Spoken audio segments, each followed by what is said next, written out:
নমস্কার। আমরা একটা টপিক নিয়ে আজকে আলোচনা করব। এটা একটু কমপ্লিকেটেড টপিক এবং এর কারণ সম্পর্কেও খুব একটা এখন অবধি জানা যায়নি যেটা কেন হয় এক্স্যাক্টলি। কিন্তু এটা নিয়ে কেন আলোচনা করব, কারণ আমি যে ডেভেলপমেন্টাল ক্লিনিক করি, আমার প্রচুর বাচ্চা আসেন যারা অটিজম স্পেকট্রামে আক্রান্ত, প্রচুর বাচ্চা আসে যারা হাইপার অ্যাক্টিভিটি ডিসঅর্ডারে আক্রান্ত, প্রচুর বাচ্চা আসে যারা অপোজিশনাল ডেফিয়েন্ট ডিসঅর্ডারে আক্রান্ত, প্রচুর বাচ্চা আসে যারা রেট সিনড্রোম বা বিভিন্ন বিহেভিয়ারাল ইস্যু নিয়ে আক্রান্ত। তাদের ক্ষেত্রে দেখা গেছে এই সেন্সারি প্রসেসিং ডিসঅর্ডার বলে একটা জিনিস হয়, যেটার জন্য তাদের এই সমস্যাগুলো আরও বেশি চলতে থাকে এবং তাদের বাবা মারা অনেক বেশি সেটা নিয়ে স্ট্রাগল করে। So what is sensory processing disorder? Sensory processing disorder মানে আমাদের, এটা বেসিক্যালি নামটা শুনে বুঝতে পারছেন, আমাদের শরীরে দুরকম নিউরনস হয়। একটা হয় মোটর নিউরনস বা মোটর নার্ভ, আরেকটা হয় সেন্সারি নার্ভ। মোটর নার্ভের কাজ হচ্ছে যেগুলো আমাদের গ্রস কাজ, যেমন ধরুন এই যে হাঁটা চলা, কোথাও ব্যথা লাগলো, হ্যাঁ, প্রচণ্ড ডিপ পেন হলো, সেইগুলো হচ্ছে বেসিক্যালি মোটর। যদি সেন্সারি যেগুলো হচ্ছে, সেন্সারি বেসিক্যালি হচ্ছে ফিল, যেগুলো সফট ফিল, যেমন ধরুন সফট পেন, সফট টাচ, আমরা যে শুনছি, হ্যাঁ, আমরা যে স্মেল করছি, আমরা যে খাবার খাচ্ছি তার যে গন্ধ পাচ্ছি, এগুলো হচ্ছে সেন্সারি নার্ভ দিয়ে আমাদের শরীরে যায়। এইবার কি হয়, বেসিক্যালি ধরুন আমি আপনাকে টাচ করলাম বা কোনো একটি বাচ্চাকে আমরা টাচ করলাম। এবার এখানকার যে আমি একটা ফিঙ্গার দিয়ে তাকে এই যে টাচ করছি, এই সেন্সটা এখান দিয়ে আমাদের সেন্সারি নার্ভ দিয়ে এটা ব্রেনে যায়। ব্রেনে গিয়ে সেটা প্রসেসিং হয়ে সেইটা এবার রিফ্লেক্ট করে আমাদের অ্যান্সারে যে তুমি কোথায় টাচ করছো। আমি যদি তাকে প্রশ্ন করি যে কোথায় টাচ করা হচ্ছে, কটা ফিঙ্গার টাচ করা হচ্ছে, যার ক্ষেত্রে সেন্সারি প্রবলেম নেই বা সেন্সারি প্রসেসিং ডিসঅর্ডার নেই, সে প্রপারলি আমাকে অ্যান্সার দিতে পারবে। যার ক্ষেত্রে সেন্সারি প্রসেসিং ডিসঅর্ডার আছে, he or she will not be able to give that kind of answers. So এটা হলো সেন্সারি প্রসেসিং ডিসঅর্ডার। টাচ বা স্মেল, এই যে স্মেল নিলাম, এখান থেকে আমার নার্ভ, আমার অলফ্যাক্টরি নার্ভ, সেই নার্ভ গেল আমার ব্রেনে, ব্রেন আমাকে প্রসেস করলো যে আমি কিসের গন্ধ শুকছি, সেটাকে আমি গোলাপ ফুলের গন্ধ শুকছি না সেটা কোনো আমি খাদ্যবস্তুর গন্ধ শুকছি, সেটা ডিফারেন্সিয়েট করা। এটা কিন্তু আমার সেন্সারিতে আমরা করতে পারবো যদি তার ডিসঅর্ডার না থাকে। যদি থাকে তাহলে সেটা করতে পারবো না। Right, got my point? এইবার যেটা ইম্পর্টেন্ট, এবার এগুলো, এটা অনেক রকম টাইপ হয়, সেন্সারি প্রসেসিং ডিসঅর্ডার অনেক রকম টাইপের হয়। তার মধ্যে দু তিনটে টাইপ আমি বলি, যেমন একটা টাইপ হয় সেন্সারি মোটর ডিসঅর্ডার, একটা টাইপ হয় সেন্সারি কোঅর্ডিনেশন ডিসঅর্ডার, একটা টাইপ হয় সেন্সারি সেন্সিং ডিসঅর্ডার। এগুলো কি?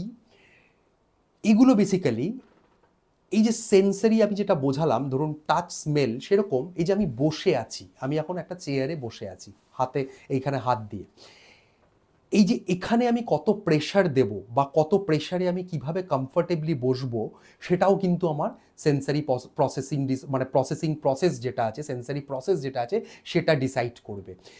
এইটাকে আমরা বলি সেন্সারি মোটর।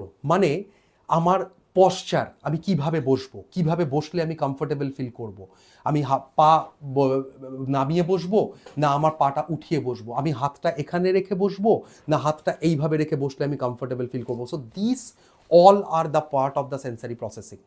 নেক্সট হচ্ছে একটা হয় সেন্সারি সেন্স ডিসঅর্ডার। সেটা মানেটা কি? সেটা হচ্ছে এই বাচ্চাদের ক্ষেত্রে আমার পারিপার্শ্বিকে কি চলছে তার সম্বন্ধে খুব একটা সম্যক ধারণা থাকে না, সেটাও একটা সেন্সারি প্রসেসিং ডিসঅর্ডার। মানে এই যে ধরুন একটা বাচ্চা, ধরুন তার পাশে অন্য একটা বাচ্চা খেলছে বা কোনো একটা সুন্দর গান চলছে, সেটাকে সেন্স করা, সেটাকে ফিল নেওয়া। আমরা ধরুন কোনো একটা যখন রাস্তা দিয়ে যাই বা কোথাও একটা যাই, ধরুন কোথাও একটা সুন্দর কিছু একটা জিনিস হলে সেদিকে তাকানো, সেদিকে দেখা, সেই জায়গাটাতে মনোনিবেশ করা, এটাকে আমরা বলি সেন্সারি সেন্সিং ডিসঅর্ডার।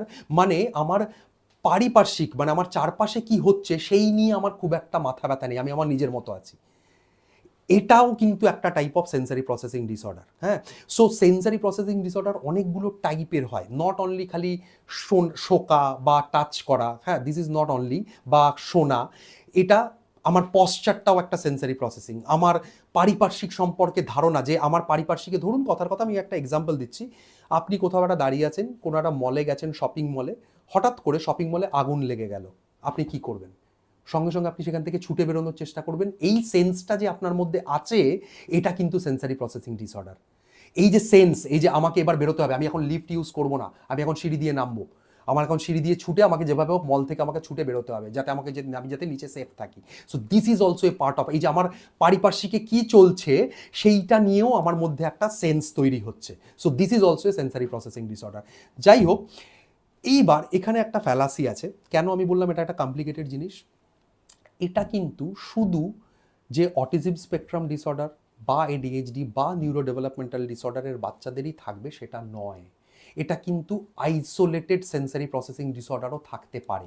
এমন প্রচুর লোক আপনি দেখবেন আপনার আশেপাশে, বা অনেক বাচ্চাকে দেখবেন যে তাদের সব নর্মাল, আই কন্ট্যাক্ট ভালো, স্কুলে ভালো, ব্রেন ভালো, পড়াশুনো করছে, কিন্তু না তার ওই সেন্সটা খুব কম, মানে পারিপার্শ্বিক সেন্স কম, বা যেখানে যেভাবে রিফ্লেক্স দেখানোর কথা সেই রিফ্লেক্সটা তার ঠিকঠাক আসছে না, সেটাও কিন্তু একটা টাইপ অফ সেন্সারি প্রসেসিং। তার মানে এটার থেকে এটাই বোঝা গেল যে autism, sensory processing disorder is not only for the autism.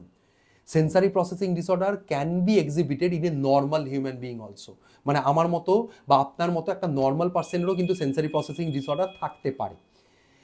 অটিজমের ক্ষেত্রে থাকেই, অটিজম যাদের ক্ষেত্রে আছে বা এরকম নিউরো ডেভেলপমেন্টাল, কিন্তু সেন্সারি প্রসেসিং ডিসঅর্ডার এমনিও থাকতে পারে। সো এটা হলো ইম্পর্টেন্ট যেটা সেন্সারি প্রসেসিং। এবার আসবো আমরা ট্রিটমেন্ট। আমরা কেন এটা ইম্পর্টেন্ট বললাম? কারণ আমার যদি সেন্সারি প্রসেসিং ডিসঅর্ডারটা মানে ডিসঅর্ডার থাকে বা সেন্সারি নার্ভগুলো আমার ঠিকঠাক কাজ না করে, তাহলে আমার এই যে ধরুন পশ্চার মানে কি, যে হাঁটা চলা, তার প্রেশার দেওয়া, হ্যাঁ, আমার বসার মুভমেন্ট, আমার পারিপার্শ্বিক সম্পর্কে ধারণা, আমি কিভাবে রিফ্লেক্স নেবো, সেগুলোই যদি আমি না বুঝতে পারি, তাহলে আমার জীবনে চলাটাই প্রচণ্ড কঠিন হয়ে যাবে, যেটা মা বাবারা ম্যাক্সিমাম ক্ষেত্রে ফেস করেন এবং আমাকে এসে বলেন। এর ট্রিটমেন্ট বেসিক্যালি, সত্যি কথা বলতে, এর কোনো মেডিসিন হয় না সেরকম। তাও আমরা কিছু ভিটামিনস বা কিছু মিনারেলস দিই, যেগুলোতে কিছুটা এই ব্যাপারটাকে ইমপ্রুভ করে। প্লাস খুব ইম্পর্টেন্ট যেটা, এটার জন্য থেরাপি, সেন্সারি ইন্টিগ্রেশন থেরাপি বলে একটা থেরাপি হয়, যেটা করলে অনেক সময় এই সেন্সারি নার্ভগুলোর অ্যাক্টিভিটিগুলো অনেকটা বেটার হয়। কিন্তু এটা ঠিক কথা যে এর কারণ যেহেতু এখন অবধি জানা যায়নি, so that is a very complicated thing, that is a very, মানে খুব খুব কমপ্লিকেটেড একটা সাইকেল এটা, একটা সেন্সারি প্রসেসিং ডিসঅর্ডার। এনিওয়ে, তো এইটা নিয়ে আমার মনে হয় যে আপনাদের যাদের ক্ষেত্রে বাচ্চাদের এই সমস্যাগুলো আপনারা ফেস করছেন, তাদের ক্ষেত্রে আপনারা ডেফিনেটলি দেখাতে পারেন, আমাকে কনসাল্ট করতে পারেন। আমরা এই নিয়ে বিভিন্ন থেরাপির যেগুলো প্রয়োজন সেগুলো আমরা করাই, যাতে সেন্সারি প্রসেসটা অনেকটা ইমপ্রুভ করে, এবং তাতে দেখবেন অনেকটা এই জায়গা থেকে বাচ্চা ভালোর দিকে বা আলোর দিকে এগিয়ে গেছে। ঠিক আছে? সো আশা করি আপনাদের অনেকটা আমি বোঝাতে পারলাম সেন্সারি প্রসেসিং ডিসঅর্ডার। নেক্সট আরও ভিডিও আসবে এই টপিকসগুলোর উপর বেসিস করে।